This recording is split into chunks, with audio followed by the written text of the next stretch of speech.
Good morning, students. In today's class, we are going to start with the new chapter, that is your fourth chapter, Business Services, Vyavahara Sevagalu. In today's class, we are going to learn about services, difference between goods and services, and also about the nature of services. ನಾವು ಇವತ್ತಿನ ಕ್ಲಾಸಲ್ಲಿ ಸೇವೆ ಅಂತ ಹೇಳಿದ್ರೆ ಏನು, ಸರಕು ಮತ್ತು ಸೇವೆಗಳಿಗಿರುವಂತಹ ವ್ಯತ್ಯಾಸ ಏನು, ಹಾಗೆ ಸೇವೆಗಳ ಸ್ವರೂಪ ಯಾವುದು ಅಂತ ಹೇಳಿ ನೋಡುವ. Okay, in day to day life we can experience many business activities.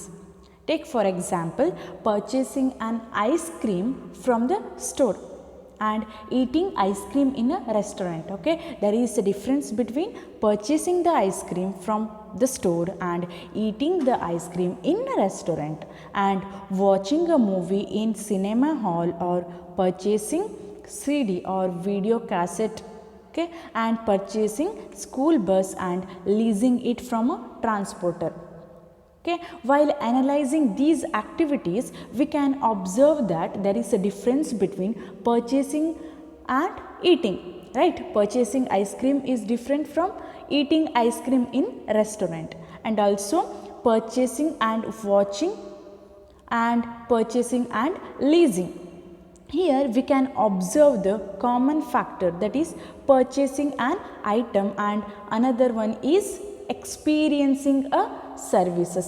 We can definitely say there is a difference between item or good and the service performed. Okay, ನಾವು ನಮ್ಮ ದೈನಂದಿನ ಜೀವನದಲ್ಲಿ ವ್ಯವಹಾರ ಚಟುವಟಿಕೆಗಳನ್ನು ನೋಡಿರ್ತೀವಿ.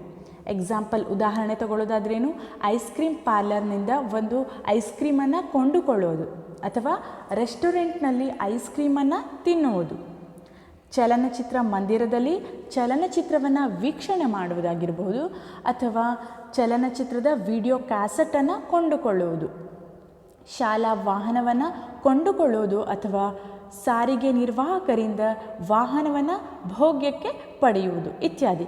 ಈ ಎಲ್ಲ ಚಟುವಟಿಕೆಗಳನ್ನು ನಾವು ವಿಶ್ಲೇಷಣೆ ಮಾಡಿದಾಗ ನಾವು ಗಮನಿಸುವ ಅಂಶ ಅಂತ ಹೇಳಿದ್ರೆ ಕೊಂಡುಕೊಳ್ಳುವುದು ಹಾಗೂ ಉಪಯೋಗಿಸುವುದರ ನಡುವಿನ ವ್ಯತ್ಯಾಸ. ವಸ್ತುವನ್ನು ಕೊಂಡುಕೊಳ್ಳುವುದು ಹಾಗೂ ಉಪಯೋಗಿಸುವುದರ ನಡುವೆ ವ್ಯತ್ಯಾಸವನ್ನು ನಾವಿಲ್ಲಿ ಗಮನಿಸಬಹುದು. ಹಾಗೆ ಈ ಎಲ್ಲ ವ್ಯತ್ಯಾಸಗಳನ್ನು ಗಮನಿಸಿದಾಗ ನಾವು ಸಾಮಾನ್ಯ ಅಂಶ, ಒಂದು ಸಮಾನ ಅಂಶವನ್ನು ನೋಡ್ತೀವಿ. ಅದು ಯಾವುದು ಅಂತ ಹೇಳಿದ್ರೆ ಒಂದು ವಸ್ತುವನ್ನು ಕೊಂಡುಕೊಳ್ಳುವುದು ಮತ್ತು ಸೇವೆಯನ್ನು ಅನುಭವಿಸುವುದು. ಹೀಗಾಗಿ ನಾವೇನಂತ ಹೇಳ್ಬೋದು, ಸರಕು ಮತ್ತು ಸೇವೆಗಳ ಸಲ್ಲಿಕೆಯಲ್ಲಿ ನಡುವೆ ಖಂಡಿತವಾಗಿಯೂ ವ್ಯತ್ಯಾಸ ಇದೆ ಅಂತ ಹೇಳಿ ತಿಳ್ಕೊಳ್ಬಹುದು. What do you mean by services? We'll see. Services are all those economic activities that are intangible. Okay, here services are all those economic activities, all business activities that are intangible, we cannot touch, and imply an interaction to be realized between the service provider and the consumer. Here it is an interaction between the service provider and the consumer. Services are those separately identifiable, essentially intangible activities that provides satisfaction of wants and are not necessarily linked to the sale of a product or another services. Okay, it is, the services are intangible in nature. Take example, you can seek the advice from doctor, right? You can only seek advice from doctor and you cannot purchase the doctor. Here you can only seek advice from him. It is services. Okay, it is intangible.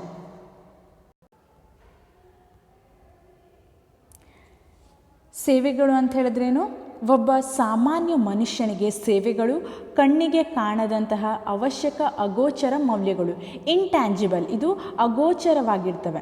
ಸೇವೆಯ ಕೊಂಡುಕೊಳ್ಳುವಿಕೆಯ ಯಾವುದೇ ಭೌತಿಕ ಮಾಲೀಕತ್ವದಲ್ಲಿ ಕೊನೆಗೊಳ್ಳುವುದಿಲ್ಲ. ಇಲ್ಲೇನು physical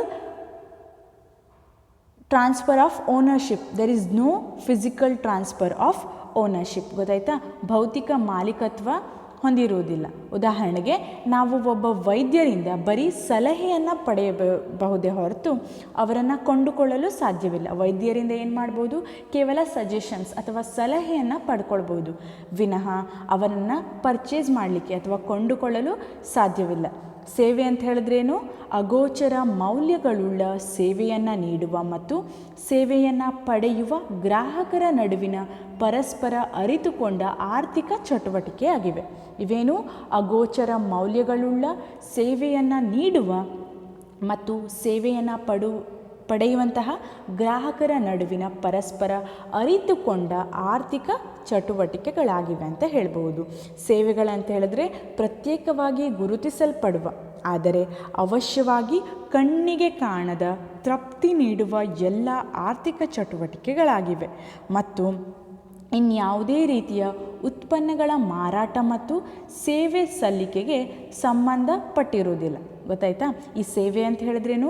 ಒಂದು ಕಣ್ಣಿಗೆ ಕಾಣದ ಆದರೆ ತೃಪ್ತಿ ನೀಡುವ ಆರ್ಥಿಕ ಚಟುವಟಿಕೆಗಳಾಗಿವೆ. As we discussed, there is difference between goods and services, right? We discussed about services. Then what do you mean by good? A good is a physical product capable of being delivered to a purchaser and involves the transfer of ownership from seller to customer. Here it involves transfer of ownership. Okay, and it is a physical product capable of being delivered to a purchaser. Here we can purchase the pen. Okay, we cannot purchase the doctor, but only we can seek the suggestions from the doctor, right? But in case of good, we can purchase the pen, and transfer of ownership also possible. To transfer of ownership from whom? Seller to customer. Ownership from seller to customers. Okay, goods are also generally used to refer to commodities or items of all types except services involved in trade or commerce. Okay, it is the good means what? It refers to commodities or items of all types except services. ಸರಕು ಅಂತ ಹೇಳಿದ್ರೇನು? ಇದೊಂದು ಭೌತಿಕ ಉತ್ಪನ್ನವಾಗಿದ್ದು ಅದನ್ನು ಭೌತಿಕವಾಗಿ ಹೊಂದಬಹುದಾಗಿವೆ. ಸರಕಿನ ಮಾಲೀಕತ್ವವನ್ನು ಮಾರಾಟಗಾರರಿಂದ ಗ್ರಾಹಕರಿಗೆ ವರ್ಗಾವಣೆ ಮಾಡಲಾಗ್ತವೆ. ಇಲ್ಲಿ ನಾವು ಒಂದು ಪೆನ್ನನ್ನು ಖರೀದಿ ಮಾಡಿದ್ರೆ ಆವಾಗ ನಾವು ಪೆನ್ನನ್ನು ಖರೀದಿ ಮಾಡ್ಬೋದು. ಆದರೆ ನಾವು ಸರ್ವಿಸ್ ಅಥವಾ ಸೇವೆಗಳಲ್ಲಿ ಏನು ಡಿಸ್ಕಸ್ ಮಾಡಿದ್ವಿ? ನಾವು ವೈದ್ಯರ ಸಲಹೆಯನ್ನು ಮಾತ್ರ ಕೊಂಡ್ಕೊಳ್ಬೋದು. ಹೌದಾ? ವೈದ್ಯರನ್ನೇ ಕೊಂಡುಕೊಳ್ಳಲು ಸಾಧ್ಯವಿಲ್ಲ, ಬದಲಿಗೆ ಏನು? ಓನ್ಲಿ ಸಲಹೆಯನ್ನು ಪಡಿಬಹುದು ಅಂತ ಹೇಳಿದ್ದೆ ಅಲ್ವಾ? ಹಾಗೆ ಪೆನ್ ಅನ್ನೋದೇನು? ಒಂದು ಸರಕು. ಅದನ್ನು ನಾವು ಪರ್ಚೇಸ್ ಮಾಡಬಹುದು, ಅಂದರೆ ಕೊಂಡುಕೊಳ್ಳಬಹುದು, ಭೌತಿಕವಾಗಿ ಹೊಂದಬಹುದು. ಸರಕಿನ ಮಾಲೀಕತ್ವವು, ಈಗ ನಾವು ಪೆನ್ನನ್ನು ಖರೀದಿ ಮಾಡೋದ್ರಿಂದ ಏನಾಗ್ತದೆ? ಆ ಮಾರಾಟಗಾರರೇ ಹೊಂದಿರುವಂತಹ ಮಾಲೀಕತ್ವ ನಮಗೆ ವರ್ಗಾವಣೆ ಆಗ್ತದೆ. ಮಾರಾಟಗಾರರಿಂದ ಗ್ರಾಹಕನಿಗೆ ಮಾಲೀಕತ್ವವು ವರ್ಗಾವಣೆ ಆಗ್ತವೆ. ಸಾಮಾನ್ಯವಾಗಿ ಸರಕುಗಳೆಂದರೆ ಸೇವೆಯನ್ನು ಹೊರತುಪಡಿಸಿ ವ್ಯಾಪಾರ ಮತ್ತು ವಾಣಿಜ್ಯದಲ್ಲಿ ಒಳಗೊಂಡಿರುವ ಎಲ್ಲ ಬಗೆಯ ವಸ್ತುಗಳಾಗಿವೆ. ಸರಕುಗಳಂತ ಹೇಳಿದ್ರೆ ಯಾವುದು? ಸೇವೆಯನ್ನು ಹೊರತುಪಡಿಸಿ ವ್ಯಾಪಾರದಲ್ಲಿ ಒಳಗೊಂಡಿರುವಂತಹ ಎಲ್ಲ ಬಗೆಯ ವಸ್ತುಗಳನ್ನು ನಾವು ಸೇವೆಗಳು ಅಂತ ಹೇಳಿ ಕರಿತೀವಿ. Now we'll discuss about the nature of services. ಸೇವೆಗಳ ಸ್ವರೂಪ ಯಾವುದು ಅಂತ ಹೇಳಿ ನೋಡುವ. Okay, the services which includes 5 I's. Okay, five I's. What are they? First one is intangibility, inconsistency and inseparability, inventory and involvement. Okay, it consists of 5 I. ಇದರಲ್ಲೇನು? Nature of services, ಸೇವೆಗಳು 5 ರೀತಿಯ ಐಯನ್ನು ಹೊಂದಿರ್ತವೆ ಅಂತ ಹೇಳಿದೆ ನಾನು. ಯಾವ್ಯಾವುದು? ಇಂಟ್ಯಾಂಜಿಬಿಲಿಟಿ ಅಂತ ಹೇಳಿದ್ರೇನು? ಅಗೋಚರತೆ. ಹಾಗೆ ಇನ್ಕನ್ಸಿಸ್ಟೆನ್ಸಿ, ಅಸಂಗತತೆ. ಇನ್ಸೆಪರೇಬಿಲಿಟಿ ಅಂತ ಹೇಳಿದ್ರೇನು? ಬೇರ್ಪಡಿಸಲಾಗದಿರುವಿಕೆ. ಇನ್ವೆಂಟರಿ, ಕಡಿಮೆ ದಾಸ್ತಾನು. ಇನ್ವಾಲ್ವ್ಮೆಂಟ್, ತೊಡಗಿಸಿಕೊಳ್ಳುವಿಕೆ. Okay, will discuss the nature of services one by one. The first one is intangibility, ಅಗೋಚರತೆ. services cannot be touched. Okay, you can't able to touch the services, but you can avail the services, you can experience the services. ನಾವು ಸೇವೆಯನ್ನು ಮುಟ್ಲಿಕ್ಕೆ ಸಾಧ್ಯವಾಗುವುದಿಲ್ಲ, but ನಾವೇನು ಮಾಡ್ಬೋದು, ಅದನ್ನು ಸೇವೆಯನ್ನು experience ಮಾಡ್ಬೋದು. Here take example, one cannot taste a doctor's treatment. Okay, no one can taste the doctor's treatment or touch entertainment. We cannot touch entertainment, right? One can only experience it. An important implication of this is that quality of the offer can be often not be determined before consumption. Here we can determine the quality, but only after the consumption. We cannot feel the quality before consumption.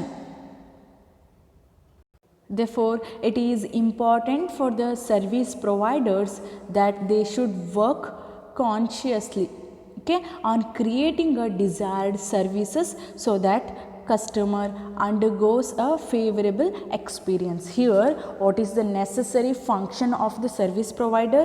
They have to provide quality of services which customers are demanding. Okay, the customer must feel or experience a favorable experience of services. Okay, for example, treatment by a doctor should be favorable experience. Okay, here the service providers, they consciously work on creating a desired service so that the customer undergoes a favorable experience.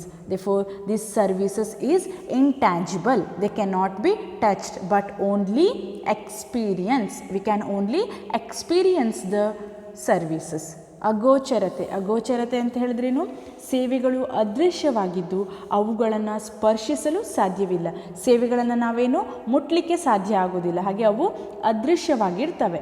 ಸೇವೆಗಳು ಅನುಭವ ಮಾತ್ರ ಸಾಧ್ಯ. ಸೇವೆಗಳನ್ನು ನಾವು ಖಾಲಿ ಅನುಭವವನ್ನು ಮಾಡಿ ಅದನ್ನು ಕಂಡುಕೊಳ್ಬೋದು, ಬದಲಿಗೆ ಅದು ಅದೃಶ್ಯವಾಗಿರ್ತವೆ. ಅದನ್ನು ನಾವು ಸ್ಪರ್ಶಿಸಲು ಸಾಧ್ಯವಿಲ್ಲ. ನಮಗೆ ಒಬ್ಬ ವೈದ್ಯರ ಸೇವೆಯನ್ನು, ಅದರ ರುಚಿಯನ್ನು ನೋಡಲು ಸಾಧ್ಯವಿಲ್ಲ, ಹೌದಾ? ಹಾಗೆ ಮನೋರಂಜನೆಯನ್ನು ಮುಟ್ಲಿಕ್ಕೆ ಸಾಧ್ಯ ಇಲ್ಲ, ವೈದ್ಯರ ಸೇವೆಯ ರುಚಿ ನೋಡಲು ಸಾಧ್ಯವಿಲ್ಲ. ಹಾಗೆ ನಾವು ಯಾವುದೇ ರೀತಿಯ ಮನೋರಂಜನೆ ಕಾರ್ಯಕ್ರಮಗಳನ್ನು ಮುಟ್ಟಲು ಸಾಧ್ಯವಾಗುವುದಿಲ್ಲ. ಆದರೆ ಒಬ್ಬ ವೈದ್ಯರ ಚಿಕಿತ್ಸೆ ಹಾಗೂ ಮನೋರಂಜನಾ ಕಾರ್ಯಕ್ರಮಗಳನ್ನು ಅನುಭವಿಸಲು ಮಾತ್ರ ಸಾಧ್ಯ. Experience, V can experience the services. ನಾವು ಸೇವೆಯನ್ನು ಅನುಭವಿಸಲು ಮಾತ್ರ ಸಾಧ್ಯ. ಸೇವೆಯ ಈ ಗುಣಲಕ್ಷಣದ ಪರಿಣಾಮವೇನೆಂದರೆ, ಸೇವೆಯ ಗುಣಮಟ್ಟವನ್ನು ನಾವು ಅನುಭೋಗಕ್ಕಿಂತ ಮುಂಚೆ ನಿರ್ಧಾರ ಮಾಡಲು ಸಾಧ್ಯವಿಲ್ಲ. ಇಲ್ಲಿ ಸೇವೆಗಳ ಕ್ವಾಲಿಟಿ, ಗುಣಮಟ್ಟವನ್ನು ನಾವು ಅದನ್ನು ಅನುಭವಿಸದೆ ನಿರ್ಧರಿಸಲು ಸಾಧ್ಯವಿಲ್ಲ, ಹೌದಾ?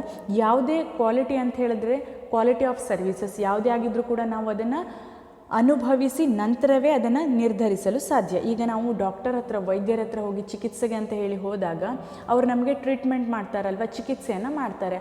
ಆವಾಗ ನಾವು ಚಿಕಿತ್ಸೆಯನ್ನು ಅನುಭವಿಸಿದ ನಂತರವೇ ನಮಗೆ ಗುಣಮಟ್ಟ, ಆ ಡಾಕ್ಟರ್ ನೀಡಿರುವಂತಹ ಚಿಕಿತ್ಸೆಯ ಗುಣಮಟ್ಟ ಏನು ಅಂಥೇಳಿ ಗೊತ್ತಾಗ್ತದೆ. ಮೊದಲೇ ಅದು ಗೊತ್ತಾಗಲಿಕ್ಕೆ ಸಾಧ್ಯವಿಲ್ಲ. ಆದ್ದರಿಂದಲೇ ಮುಖ್ಯವಾಗಿ ಗ್ರಾಹಕರು ಬಯಸುವ ಸೇವಾ ಅನುಭವವನ್ನು ಸೃಷ್ಟಿಸಲು ಪ್ರಜ್ಞಾಪೂರ್ವಕವಾಗಿ ಪ್ರಯತ್ನಿಸಬೇಕಾಗ್ತದೆ. ಸರ್ವಿಸ್ ಪ್ರೊವೈಡರ್ಸ್ ಏನು, ಗ್ರಾಹಕರಿಗೆ ಏನು ಅಗತ್ಯ ಇದೆ ಅಂಥೇಳಿ ತಿಳ್ಕೊಂಡು ಒಳ್ಳೆ ರೀತಿಯ ಗುಣಮಟ್ಟವುಳ್ಳ ಸೇವೆಯನ್ನು ಗ್ರಾಹಕರಿಗೆ ಸಲ್ಲಿಸಬೇಕಾಗ್ತವೆ. ಉದಾಹರಣೆಗೆ, ವೈದ್ಯರ ಚಿಕಿತ್ಸೆಯಿಂದ ಒಬ್ಬ ರೋಗಿ ಬಯಸುವ ಉತ್ತಮ ಅನುಭವ. ಗೊತ್ತಾಯ್ತಾ? ಇಲ್ಲೇನು ಸರ್ವಿಸ್ ಪ್ರೊವೈಡರ್ಸ್ ಏನಿರ್ತಾರೆ, ಅವರು ಸೇವೆಯನ್ನು ಕೊಡುವವರು ಏನಿರ್ತಾರೆ, ಸೇವೆಯನ್ನು ಅತಿ ಗುಣಮಟ್ಟದ ಸೇವೆಯನ್ನು ಕೊಟ್ಟು ಗ್ರಾಹಕರು ಬಯಸುವ ಎಲ್ಲ ಸೇವಾ ಅನುಭವಗಳನ್ನು ಅವರು ನೀಡಬೇಕಾಗ್ತವೆ. This is about intangibility. We cannot touch the services but we can experience it. ಇದು ಸೇವೆಗಳೇನು ಅದೃಶ್ಯವಾಗಿರ್ತವೆ ಹಾಗೂ ನಾವು ಅದನ್ನು ಸ್ಪರ್ಶಿಸಲು ಸಾಧ್ಯವಿಲ್ಲ, ಬದಲಿಗೆ ಸೇವೆಗಳ ಅನುಭವವನ್ನು ಪಡೆಯಲು ಸಾಧ್ಯ ಇರ್ತವೆ ಅಂತ ಹೇಳ್ಬೋದು. The next one is inconsistency, ಅಸಂಗತತೆ. As I already took the example of pen, right? We can purchase the pen, we can see the pen, we can touch and buy and bring it to home. Okay, this pen we can check the quality, we can check the quality, check the grip and also standard of a pen. Okay, we can check the quality. But services, in case of services there is no fixed standard, but there is customization of services. Here no fixed standard to measure, but the services can be modified. Okay, services is customization. Okay, and here services have to be performed exclusively each time. Different customers have different demands and expectation. Here the customers having different demands and opinions and expectations.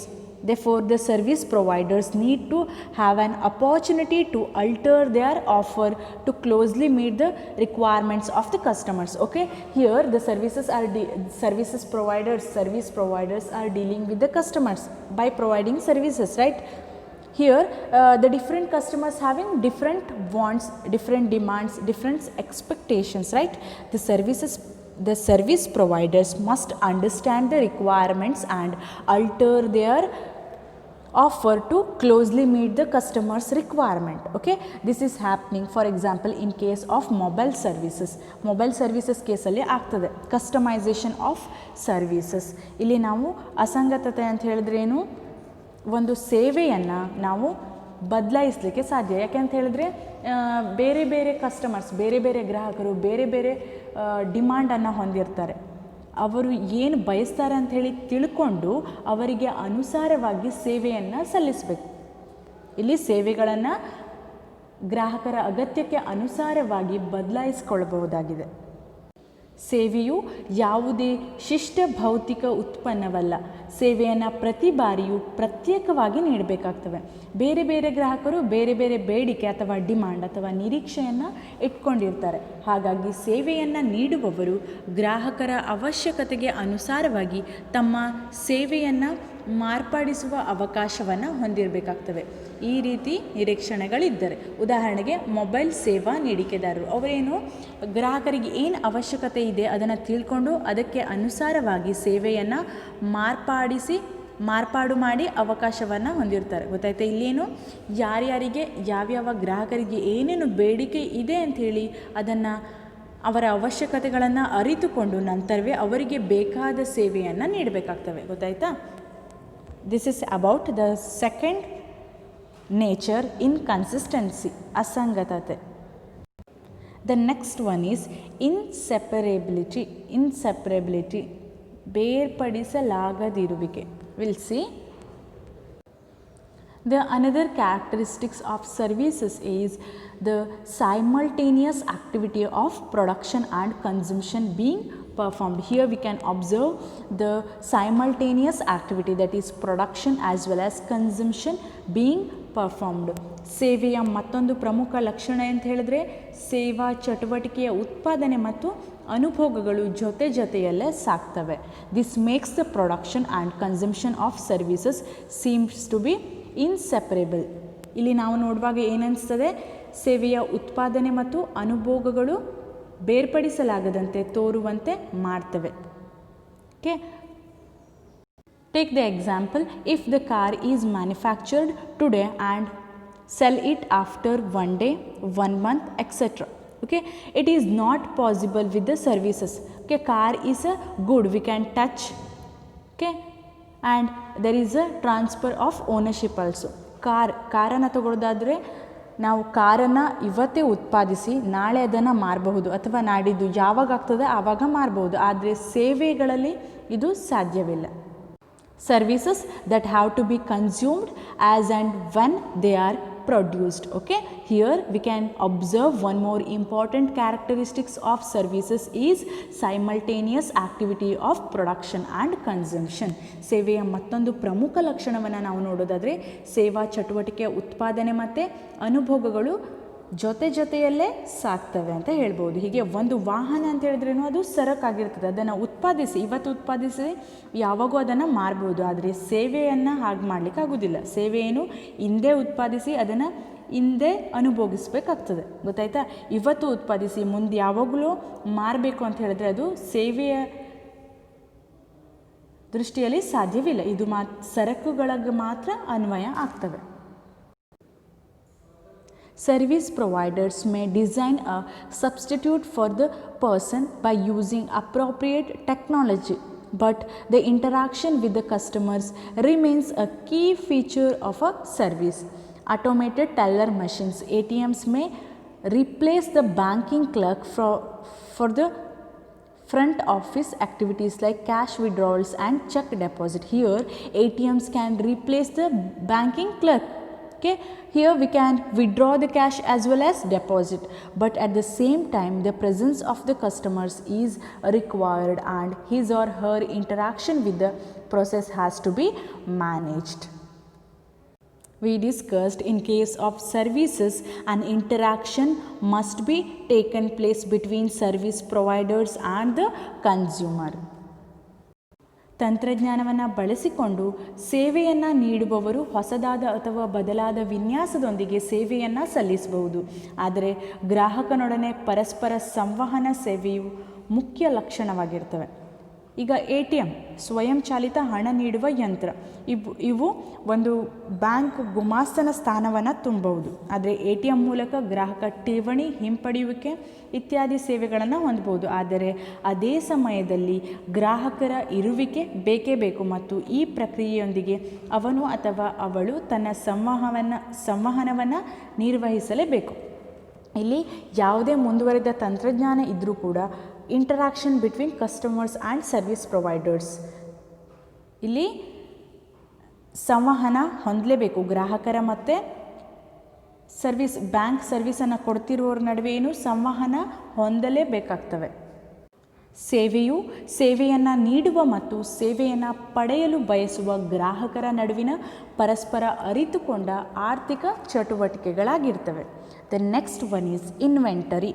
Okay, less services have little or no tangible components and therefore cannot be stored for a future use. Here, services cannot be stored for future use, but in case of goods, it can be stored and used for the future purpose also. The services are perishable and providers can at best store some associated goods but not the service itself. Here, the goods can be stored and the services are perishable and cannot be stored for future use, as we already discussed in case of car. Okay, we can manufacture a car and we can sell it tomorrow or next month or next year, but in case of services are produced and at the same time the consumption also be made. Services that have to be consumed as and when they are produced. And here we can observe one thing, the services cannot be performed earlier to be consumed at a later date. For example, a railway ticket can be stored, but the railway journey will be experienced only when the railways provides it. Okay, we cannot perform the services earlier. Here, a railway ticket can be stored, but we can experience the journey only when the railways provides it. ಹೌದಾ? ಕಡಿಮೆ ದಾಸ್ತಾನು. ನಾವು ಈಗ ಒಂದು goods ಸರಕನ್ನು ನಾವು store ಮಾಡಿಟ್ಕೊಳ್ಬಹುದು, next ಯಾವಾಗಾದರೂ ಬಳಕೆಗೆ ಬರ್ತದೆ ಅಂಥೇಳಿ ನಾವು ಅದನ್ನು ದಾಸ್ತಾನು ಮಾಡಿರ್ಬೋದು. ಆದರೆ ಸೇವೆಯ ದೃಷ್ಟಿಯಲ್ಲಿ ಇದು ಸಾಧ್ಯವಿಲ್ಲ. ನಾವು ಕಾರ್ ಎಕ್ಸಾಂಪಲನ್ನು ತೊಗೊಂಡ್ವಿ, ಕಾರನ್ನು ಉತ್ಪಾದನೆ ಮಾಡಿ ಇನ್ಯಾವಾಗಲೂ ಅದನ್ನು ಮಾರಾಟ ಮಾಡ್ಬೋದು. ಆದರೆ ಸೇವೆಯನ್ನು ಉತ್ಪಾದಿಸಿದ ದಿನವೇ ನಾವು ಅದನ್ನು ಅನುಭವಿಸಬೇಕಾಗ್ತದೆ. ಹೌದಾ? ಮೊದಲೇ ಅದನ್ನು ದಾಸ್ತಾನು ಮಾಡಲಿಕ್ಕೆ ಸಾಧ್ಯವಿಲ್ಲ. ಅಥವಾ ಸೇವೆಯನ್ನು ಮೊದಲೇ ಭವಿಷ್ಯದ ಅನುಭೋಗಕ್ಕಾಗಿ ಹಿಂದೆ ಸಲ್ಲಿಸಲು ಬರುವುದಿಲ್ಲ. ಗೊತ್ತಾಯ್ತಾ? ಮುಂದೆ ಯಾವಾಗೂ ಬೇಕಾಗ್ತದೆ ಅಂಥೇಳಿ ಇವತ್ತೇ ಅದನ್ನು ಸಲ್ಲಿಸಿಡಲಿಕ್ಕೆ ಸಾಧ್ಯವಿಲ್ಲ. ಆದರೆ ಸರಕನ್ನು ನಾವು ಸಂಗ್ರಹಿಸಿ ನೆಕ್ಸ್ಟ್ ಯಾವಾಗಲೂ ಬೇಕು ಅಂಥೇಳಿ ಬಳಸಲಿಕ್ಕೆ ಇಡಬಹುದು. ಸೇವೆಯು ಅದೃಶ್ಯ ಅಥವಾ ಅಗ್ರಾಹ್ಯ ಮೌಲ್ಯವನ್ನು ಒಳಗೊಂಡಿರ್ತವೆ ಅಥವಾ ಭೌತಿಕವಾಗಿ ಇರದೇ ಇರುವುದರಿಂದ ಭವಿಷ್ಯಕ್ಕಾಗಿ ಸೇವೆಯನ್ನು ದಾಸ್ತಾನು ಮಾಡಲು ಸಾಧ್ಯವಿಲ್ಲ. ಸೇವೆಯು ನಾಶ ಹೊಂದುವ ಗುಣ ಹೊಂದಿದ್ದು ಸೇವೆಯನ್ನು ಒದಗಿಸುವವರು ಹೆಚ್ಚೆಂದರೆ ಸೇವೆಯನ್ನು ಒದಗಿಸಲು ಬೇಕಾದ ಸಂಬಂಧಿಸಿದ ಕೆಲ ವಸ್ತುಗಳನ್ನು ದಾಸ್ತಾನು ಮಾಡಬಹುದು. ವಸ್ತುಗಳನ್ನು ಮಾತ್ರ ದಾಸ್ತಾನು ಮಾಡಬಹುದೇ ವಿನಃ ಸೇವೆಯನ್ನು ಅಲ್ಲ. ಹಾಗಾಗಿ ಸೇವೆಯ ಬೇಡಿಕೆ ಮತ್ತು ಪೂರೈಕೆಯ ನಿರ್ವಹಣೆಯ ಅವಶ್ಯಕವಾಗಿರ್ತವೆ. ಪೂರೈಕೆ ಮತ್ತು ಬೇಡಿಕೆಯ ನಿರ್ವಹಣೆ ಅಗತ್ಯವಾಗಿರ್ತವೆ. ಸೇವೆಯನ್ನು ಗ್ರಾಹಕ ಬಯಸಿದಾಗ ಒದಗಿಸಬೇಕಾಗ್ತದೆ. ಸೇವೆಯನ್ನು ಭವಿಷ್ಯದ ಅನುಭೋಗಕ್ಕಾಗಿ ಹಿಂದೆ ಸಲ್ಲಿಸಲು ಸಾಧ್ಯವಿಲ್ಲ. ಉದಾಹರಣೆಗೆ ರೈಲ್ ಟಿಕೆಟನ್ನು ನಾವು ಮುಂಚಿತವಾಗಿ ಕಾಯ್ದಿಸ್ಕೊಳ್ಬೋದು. ಗೊತ್ತಾಯ್ತಾ? ರೈಲ್ವೆ ಟಿಕೆಟನ್ನು ನಾವು ಮೊದಲೇ ತೊಗೊಳ್ಬೋದು. ಆದರೆ ನಿಜವಾದ ರೈಲ್ವೆ ಸೇವೆಯನ್ನು ನಾವು ರೈಲು ಪ್ರಯಾಣದ ದಿನ ಮಾತ್ರ ಅನುಭವಿಸಲಿಕ್ಕೆ ಸಾಧ್ಯ. ಹೌದಾ? ವಸ್ತುಗಳನ್ನು ಸೇವೆಗೆ ಬೇಕಾಗಿರುವಂತಹ ಅಗತ್ಯ ವಸ್ತುಗಳನ್ನು ನಾವು ಮೊದಲೇ ಹೊಂದ್ಬೋದು. ಎಕ್ಸಾಂಪಲ್ ಏನು? ರೈಲ್ವೆ ಟಿಕೆಟನ್ನು ನಾವು ಮುಂಚೆ ತೆಗೆದಿಟ್ಕೊಳ್ಬೋದು. ಹೌದಾ? ಆದರೆ ನಿಜವಾದ ರೈಲ್ವೆ ಸೇವೆ ನಾವು ಯಾವಾಗ ಪ್ರಯಾಣ ಹೊಂದಬೇಕು ಅದನ್ನು ಮುಂಚೆ ಮಾಡಲಿಕ್ಕೆ ಸಾಧ್ಯವಿಲ್ಲ. ಹೌದಾ? ಹಾಗಾಗಿ ರೈಲ್ವೆ ಸೇವೆಯನ್ನು ನಾವು ರೈಲು ಪ್ರಯಾಣದ ದಿನವೇ ಅನುಭವಿಸಲು ಸಾಧ್ಯ. ಇದಕ್ಕೆ ನಾವು ಇನ್ವೆಂಟರಿ ಅಂತ ಹೇಳ್ತೀವಿ. Okay, in case of services we can store less inventory. V cannot at all store the services for future use. ನಾವು ಸೇವೆಯನ್ನು ಮುಂದಿನ ಭವಿಷ್ಯದ ಅನುಭೋಗಕ್ಕಾಗಿ ಹಿಂದೆ ಅದನ್ನು ದಾಸ್ತಾನು ಮಾಡಿಡಲಿಕ್ಕೆ ಸಾಧ್ಯ ಇಲ್ಲ ಅಂಥೇಳಿ. The last point is involvement, ತೊಡಗಿಸಿಕೊಳ್ಳುವಿಕೆ. One of the most important characteristics of service is the participation of customer in service delivery process. The customer has the opportunity to get the services modified according to a specific requirements. About this point we discussed already, because the service providers have the opportunity to alter their offer to closely meet the customer's requirements. Okay, ಇಲ್ಲೇನು ಗ್ರಾಹಕರ ಅಗತ್ಯಗಳಿಗೆ ಅನುಸಾರವಾಗಿ ಸೇವೆಯನ್ನು ನೀಡುವವರು ಅವರಿಗೆ ಯಾವ ಸೇವೆಯ ಅಗತ್ಯ ಇದೆಯೋ ಅವರ ಅವಶ್ಯಕತೆಗೆ ಅನುಸಾರವಾಗಿ ತಮ್ಮ ಸೇವೆಯನ್ನು ಮಾರ್ಪಾಡು ಮಾಡುವ ಅವಕಾಶವನ್ನು ಹೊಂದಿರ್ತಾರೆ ಅಂತ ಹೇಳಿ ಆಗಲೇ ನಾವು ಡಿಸ್ಕಸ್ ಮಾಡಿದ್ವಿ. ಹೌದಾ? ಸೇವೆಯ ಅತಿ ಪ್ರಮುಖವಾದ ಗುಣಲಕ್ಷಣ ಅಂತ ಹೇಳಿದ್ರೆ ಸೇವೆಯ ವಿಲೇವಾರಿ ಪ್ರಕ್ರಿಯೆಯಲ್ಲಿ ಗ್ರಾಹಕರ ಭಾಗವಹಿಸುವಿಕೆ. ಒಬ್ಬ ಗ್ರಾಹಕ ತನ್ನ ಇಚ್ಛೆಯಂತೆ ಸೇವೆಯನ್ನು ಮಾರ್ಪಾಡಿಸುವ ಅವಕಾಶವನ್ನು ಹೊಂದಿರ್ತಾನೆ. Okay, it is about the nature of services. Next we'll discuss about the difference between services and goods. ಸೇವೆ ಮತ್ತು ಸರಕುಗಳ ನಡುವೆ ಇರುವಂತಹ ವ್ಯತ್ಯಾಸಗಳನ್ನು ನೋಡುವ. The first column is basis, on which basis the service and goods are differentiated. ಯಾವುದರ ಆಧಾರದ ಮೇಲೆ ಸರಕು ಮತ್ತು ಸೇವೆಗಳು ಬೇರೆ ವ್ಯತ್ಯಾಸವನ್ನು ಹೊಂದಿರ್ತವೆ ಅಂತೇಳಿ ಫಸ್ಟ್ ಕಾಲಮ್ ತಿಳಿಸ್ತದೆ. And the second column is about services, ಸೇವೆಗಳು. And the last column is about goods, ಸರಕುಗಳು. The first basis of difference is nature. First difference ಯಾವುದು? ಸ್ವರೂಪದ ಆಧಾರದ ಮೇಲೆ ಸೇವೆ ಮತ್ತು ಸರಕುಗಳು ಹೇಗೆ ಭಿನ್ನವಾಗಿವೆ ಅಂತೇಳಿ ನೋಡುವ. Okay, in case of services it is an activity or process. Example, watching a movie in a cinema hall. But in case of goods it is a physical object, video cassette purchasing. We already discussed the services it is a activity. Okay, example what? Watching a movie. We cannot purchase. ಇಲ್ಲೇನು ಸ್ವರೂಪ ಏನಂತ ತಿಳಿಸ್ತದೆ? ಒಂದು ಚಟುವಟಿಕೆ ಅಥವಾ ಪ್ರಕ್ರಿಯೆ. ಉದಾಹರಣೆಗೆ ಚಿತ್ರಮಂದಿರದಲ್ಲಿ ಚಲನಚಿತ್ರವನ್ನು ವೀಕ್ಷಿಸುವುದು. Here we can only, in case of services we can only watch cinema. Okay, we cannot purchase. ನಾವು ಚಿತ್ರಮಂದಿರದಲ್ಲಿ ಚಲನಚಿತ್ರವನ್ನು ಖಾಲಿ ವೀಕ್ಷಣೆ ಮಾಡ್ಬೋದು. ಹಾಗಾಗಿ ಇದು ಒಂದು ಪ್ರಕ್ರಿಯೆ ಆಗಿರ್ತದೆ. ಇನ್ ಕೇಸ್ ಆಫ್ ಗೂಡ್ಸ್, ಸರಕುಗಳು ಅಂತ ಹೇಳಿದ್ರೇನು? ಒಂದು ಭೌತಿಕ ವಸ್ತು ಆಗಿರ್ತವೆ. ಉದಾಹರಣೆಗೆ ಒಂದು ಚಲನಚಿತ್ರದ video cassette we can purchase. ನಾವು ಅದನ್ನು ಪರ್ಚೇಸ್ ಮಾಡ್ಬೋದು. ಹೌದಾ? ನಾವು ಅದನ್ನು ಕೊಂಡುಕೊಳ್ಬೋದು. ಚಲನಚಿತ್ರದ ವಿಡಿಯೋ ಕ್ಯಾಸೆಟ್ ಒಂದು ಭೌತಿಕ ವಸ್ತು ಆಗಿರ್ತದೆ. ನಾವು ಚಿತ್ರಮಂದಿರದಲ್ಲಿ ವೀಕ್ಷಣೆ ಮಾಡೋದೇನು ವಸ್ತು ಆಗಿರುವುದಿಲ್ಲ. Okay, watching movie in cinema hall is not object, but the video cassette is object. ಹೌದಾ? ಚಲನಚಿತ್ರವನ್ನು ವೀಕ್ಷಣೆ ಮಾಡೋದು ಒಂದು ವಸ್ತು ಆಗಿರೋದಿಲ್ಲ, ಬದಲಿಗೆ ವಿಡಿಯೋ ಕ್ಯಾಸೆಟ್ ಅನ್ನೋದೇನು ವಸ್ತು ಆಗಿರ್ತದೆ. And the second basis is type. Heterogeneous. Services are heterogeneous and goods are homogeneous. Heterogeneous means services are of different kinds consisting of dissimilar or diverse activities. Okay, services are generated, rendered and consumed at one time. Here the quality of services may vary from one service provider to another or may vary for the same service providers at different times. Okay, it involves different kinds. ಈ services ಸೇವೆಗಳೇನಾಗಿರ್ತವೆ, heterogeneous ಬಹುರೂಪವಾಗಿರ್ತವೆ. ಹಾಗೆ goods are homogeneous, same kind, ಏಕರೂಪವಾಗಿರ್ತವೆ. ವಿಧ ಅಂತ ನೋಡೋದಾದರೆ ಸೇವೆಗಳೇನು ಬಹುರೂಪವಾಗಿ ಸೇವೆಯನ್ನು ಸಲ್ಲಿಸಬಹುದು ಸೇವೆಗಳನ್ನು, ಆದರೆ ವಸ್ತುಗಳು ಏನಾಗಿರ್ತವೆ, ಏಕರೂಪವಾಗಿರ್ತವೆ. Next is about intangibility. Services are intangible, that is doctor's treatment. Here in case of goods they are tangible. We cannot touch the services, right? But we can touch the goods. We can touch the pen. ಪೆನ್ನನ್ನು ನಾವು touch ಮಾಡಲಿಕ್ಕೆ ಸಾಧ್ಯ ಇದೆ. ಅಗೋಚರತೆ. ಸೇವೆಗಳೇನು ಅಗೋಚರವಾಗಿರ್ತವೆ, ನಾವು ಅದನ್ನು ಸ್ಪರ್ಶಿಸಲಿಕ್ಕೆ ಸಾಧ್ಯವಿಲ್ಲ. Example ತಗೊಳ್ಳೋದಾದರೆ ವೈದ್ಯರ ಚಿಕಿತ್ಸೆಯನ್ನು ನಾವು ಟಚ್ ಮಾಡಲಿಕ್ಕೆ ಆಗೋದಿಲ್ಲ, ನಾವು ಸ್ಪರ್ಶಿಸಲು ಸಾಧ್ಯವಿಲ್ಲ, ಆದರೆ ನಾವು ಅದನ್ನು ಅನುಭವಿಸಬಹುದು, ಹೌದಾ? ಹಾಗೆ ಸರಕುಗಳಲ್ಲೇನು ಗೋಚರತೆ, ನಾವು ಒಂದು ಪೆನ್, ಔಷಧಗಳನ್ನು ಸ್ಪರ್ಶಿಸಲಿಕ್ಕೆ ಸಾಧ್ಯವಿರ್ತವೆ, ಇದು ಗೋಚರವಾಗುವಂಥದ್ದು. ಓಕೆ, ಅಗೋಚರತೆ ಪಾಯಿಂಟಲ್ಲಿ ನೋಡೋದಾದರೆ ಸರಕುಗಳು ಗೋಚರತೆಯನ್ನು ಹೊಂದಿರ್ತವೆ. And the next one is inconsistency. Different customers having different demands.